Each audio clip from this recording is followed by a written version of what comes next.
मार्गस्य नेतारं भीतारं कर्म भूवृतां ज्ञातारं विश्वतत्त्वानां वन्दे तद्गुणे लब्धे वन्दे तद्गुणे लब्धे वन्दे तद्गुणे लब्धे। जीवन दिवस देवादिनाथ भगवान की जीवन परम पूज्य श्री आदि सागर भावी की दिव्य सगर संगति सागर जी महाराज की जीवन परम पूज्य अजय गुरुदेव श्री सुंदर सागर जी महाराज की द्वादशांग जिनवाणी माता की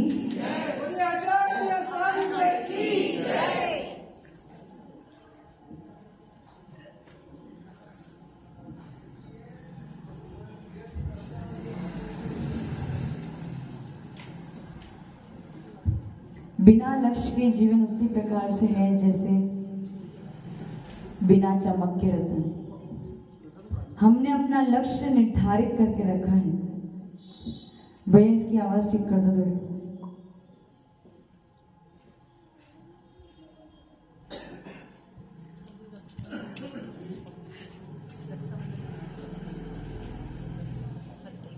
ओम ओम ओम। हमने अपने जीवन में लक्ष्य निर्धारित करके रखा है। हम सबकी नजर उस कषायों पर है और नजर अभी उधर से हटी नहीं है। मायाचारी। पिछली बार हमारी चर्चा चल रही थी मायाचारी पे कि मायाचारी किस प्रकार से होती है, किस प्रकार से हम करते हैं, किस प्रकार से हम पासे को पलट देते हैं। जहां हमारा एडवांटेज हो वहां तो हम अपने पासे को अपने पास रखते हैं और जहां अपना डिसएडवांटेज हो तो पासे को पलट देते हैं। मायाचारी। सहज रहना, सरल रहना, लेकिन सरलता कब अपनाना, सहजता कब अपनाना, ये हमारा विवेक होना बहुत जरूरी है।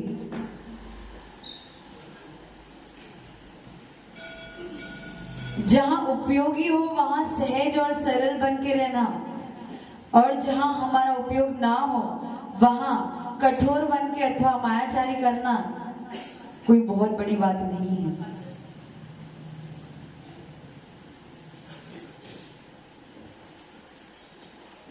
सरल व्यक्ति, सहज व्यक्ति की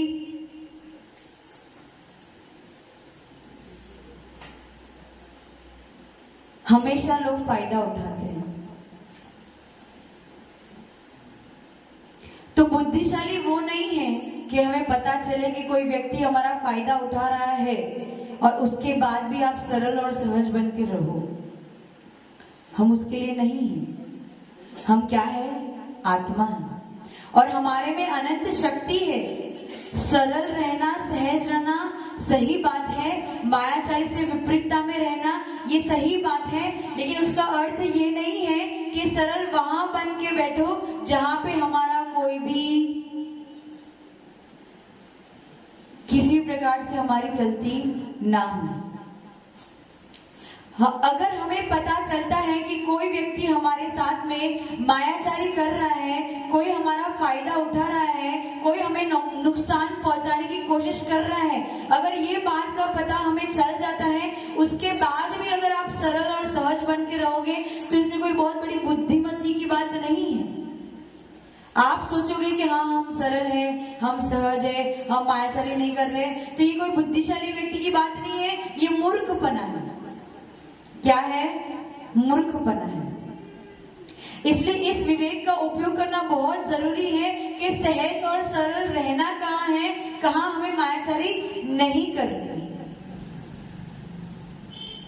सरल रहो, सहज रहो, लेकिन इस बात का ज्ञान रखो, क्योंकि क्या होता है जब आप सरलता को अपनाते हो, सहजता को अपनाते हो, तो लोग आपका फायदा उठाना प्रारंभ कर देते हैं।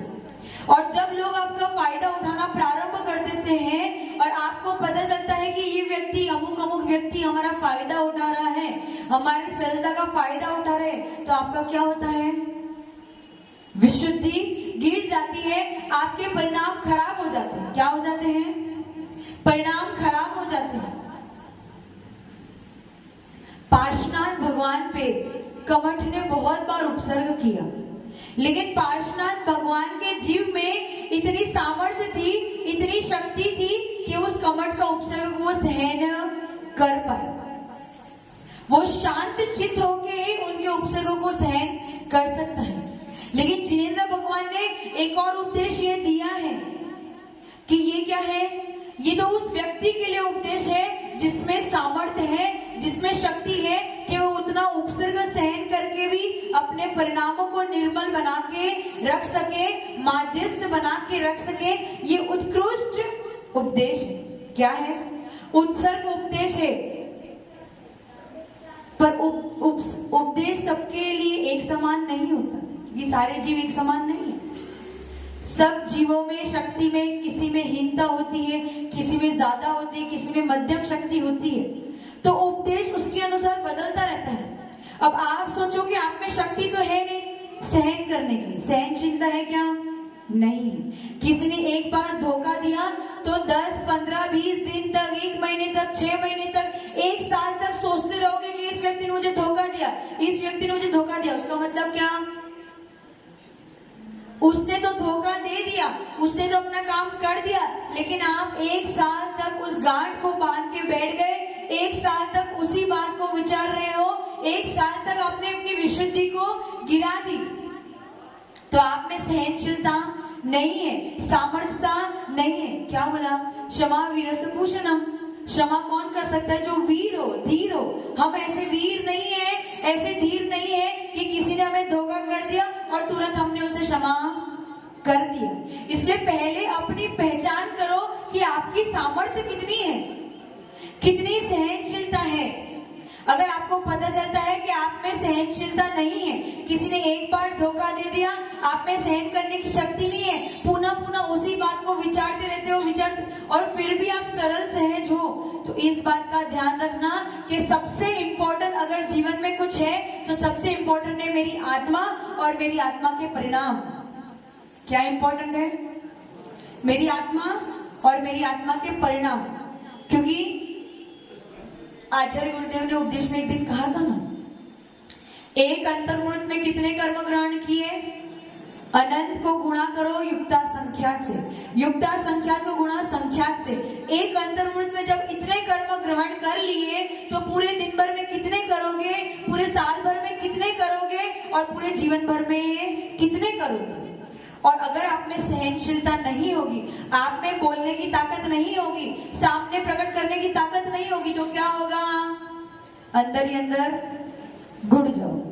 और जब घुट जाओगे, उसी बात को विचार करते रहोगे, तो अपने आप कर्मों की संख्या बढ़ जाएगी। तो ये क्या हो गया? मुनाफा हो गया या घाटा हो गया? एक बार की सरलता ने आपको इतने घाटे में पहुंचा दिया। समझ में आ रहा है? केवल एक क्षण की सरलता अथवा सहजता को आपको इतने घाटे में पहुंचा दिया। इसलिए अपने आप के जीवन को पहले तोलो, अपने परिणामों को तोलो। ये तोलो कि सामने के पहले मेरी सहनशीलता कितनी है। अगर मेरी सहनशीलता ज्यादा है, अगर मैं सबको क्षमा करने में समर्थ हूँ, अगर कोई मुझे अपना धोखा देता है तो उसको भी क्षमा करने में अगर समर्थ हूँ, तो सरल और सहज बन के सबके लिए सब कुछ करना। लेकिन जैसे ही पता चले कि भैया मेरी इतनी सामर्थ्य नहीं है कि मैं सामने वाले का धोखा सहन कर सकूं, तो अपनी सरलता और सहजता को उधर उपयोग करना जहां पे आपकी सरलता और सहजता का मोल हो। जैसे ही आपको पता चले कि सामने वाला व्यक्ति धोखा दे रहा है या कोई मायाचारी कर रहा है, तो उसको धोखा आप नहीं देना। ये हमारा शास्त्र नहीं सिखाता। शास्त्र क्या सिखाता है कि उस व्यक्ति से दूर हो जाओ। कब तक दूर हो जाना? जब तक हम अपने परिणामों को ना समझ जाए। जिस दिन हमने अपने परिणामों को संभाल लिया, जिस दिन वो सामर्थ्य प्रकट हो गई, तो पुनः अपने आप में लौट जाओ। समझ में आ रही है बात? ये उपदेश किन के लिए है? ये उपदेश किन के लिए है? ये उत्सर्ग उपदेश नहीं है, उत्कृष्ट उपदेश नहीं है। किन के लिए उपदेश?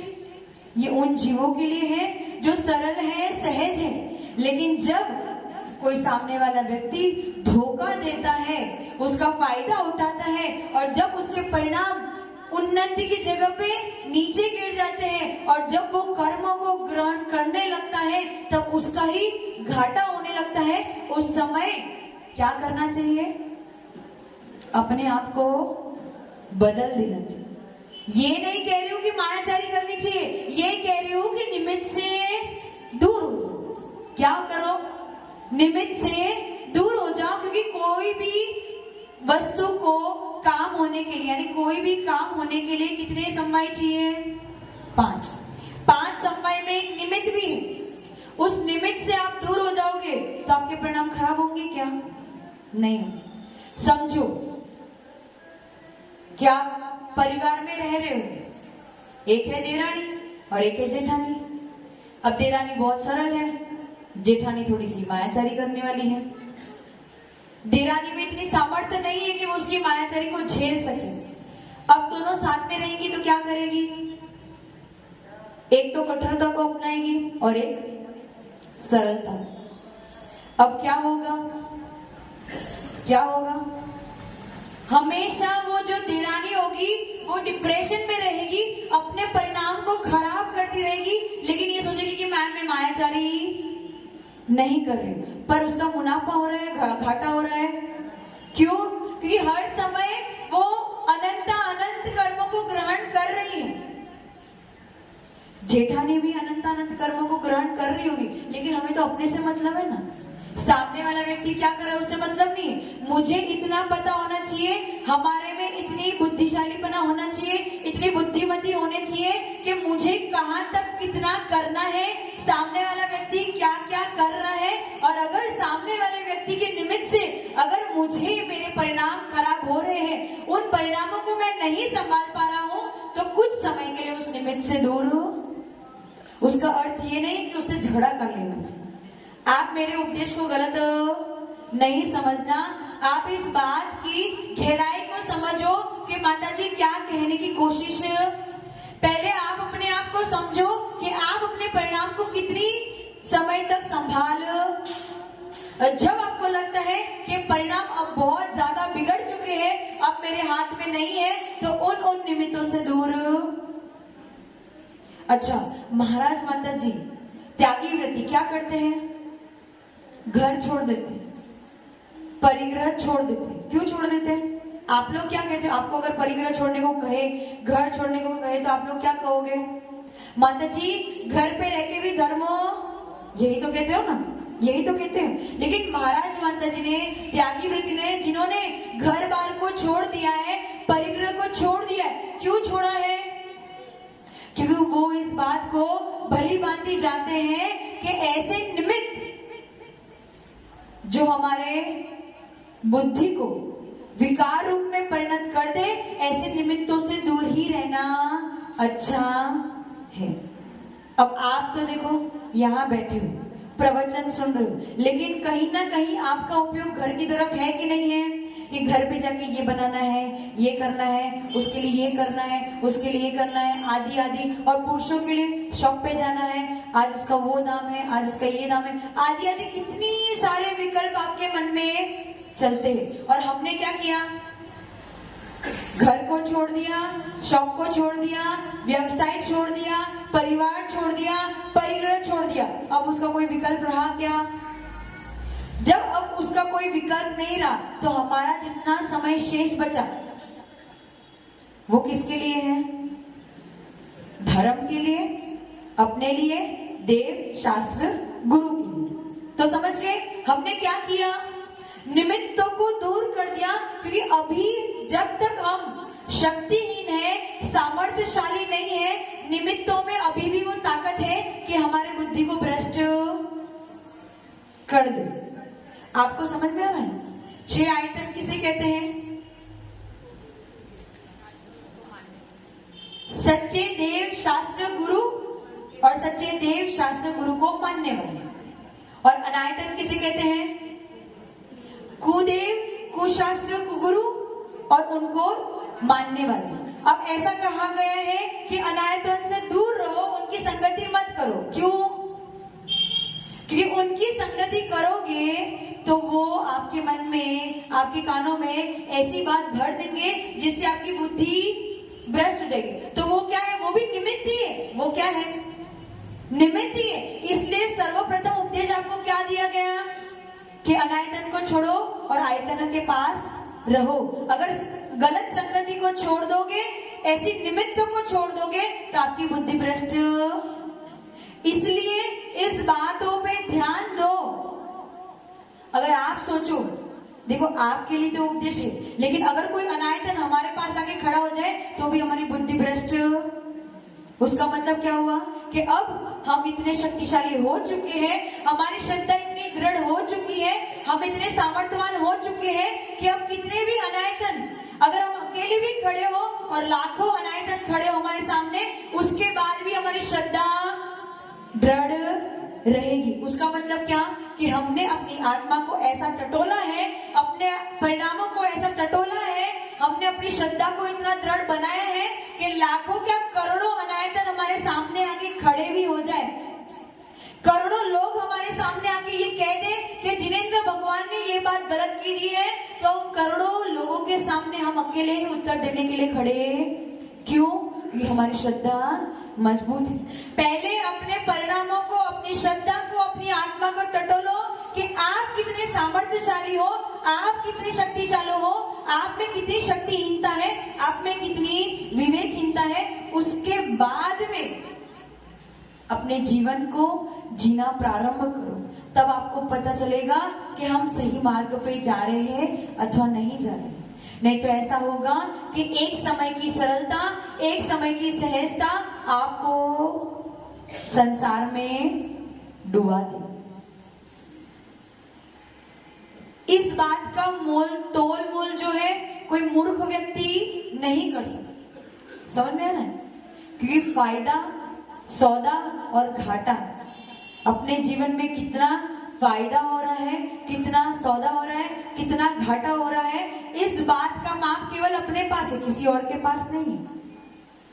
ये पुरुष वर्ग जितने बैठे हैं, धन संपत्ति में तो सब जानते हैं, लेकिन जीवन में नहीं जानते हैं कि ये कितना घाटा हम कर रहे हैं या कितना फायदा हम कर रहे हैं। इसलिए मेरे उपदेश को विपरीत नहीं समझना। मैं ये नहीं कह रही हूँ कि मायाचारी करना, बस मैं ये कह रही हूँ कि सरल सहज रहना। लेकिन जब आपको लगे कि मेरे परिणाम अब गिर रहे हैं या मैं संसार में डूबते जा रही हूँ, तो उस समय उन निमित्तों से दूर हो जाना। पहले अपने परिणामों को संभालना, क्योंकि परिणाम ऐसे हैं, वो संस्कार ही ऐसे हैं जो हम आगे भी लेके जाएंगे। इसलिए पहले अपने परिणामों को संभालो, और जिस दिन अपने परिणाम को आपने संभाल लिया, उसके बाद जितने कार्य करने हैं, जितने उपकार करना है, जितना दया भाव करना है, जितना करना है, वो सब कुछ करना, पर पहले सामर्थ्यशाली बन। समझ में आ गया? बस इसी भावना के साथ में जय बोलो परम पूज्य गुरुदेव श्री सुंदर सागर जी महाराज की